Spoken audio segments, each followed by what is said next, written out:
In a small studio in Nowra on the south coast of New South Wales, young men are using music to help rebuild their lives.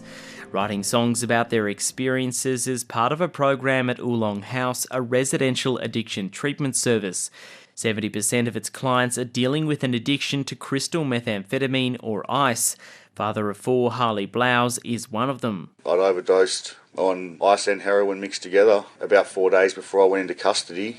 Facing time behind bars for a string of minor offences, he considers himself lucky to be sent to this treatment program instead. I've seen so many young boys in jail, they're at the cusp of either going really bad, they could have this opportunity that I have. There was people ringing up every day trying to get into rehabs. The chief executive of Oolong House is Steve Adler.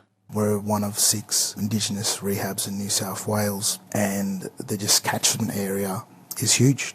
And we only have 20 beds. These are our fathers, our sons, our brothers, our cousins. It's been 2.5 years since the findings from an independent New South Wales inquiry into the drug ice were handed down, and the state government still hasn't formally responded. One of the key recommendations was more money for rehabilitation and diversionary programs. Wollongong criminal lawyer Matt Ward says many of his clients can't access them. One of the most frustrating things is you'll have someone charged with a drug-related offence.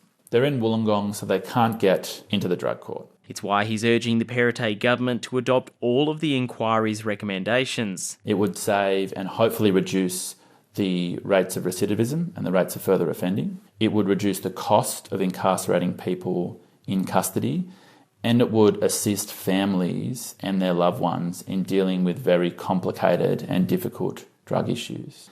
In some places like Broken Hill in far western New South Wales, there's no rehabilitation facility.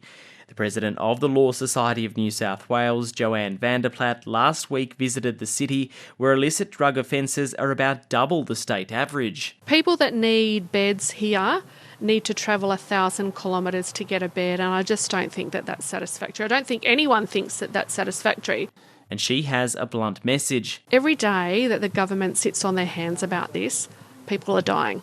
President of the Far West Law Society, Eric Craney, is one of a group of locals who are campaigning for a rehab facility in the region. It's just impossible to think that the average person can make regular return trips to the Bloomfield Hospital in Orange. We're talking about a 20-hour return trip. That's just beyond the capacity of most people.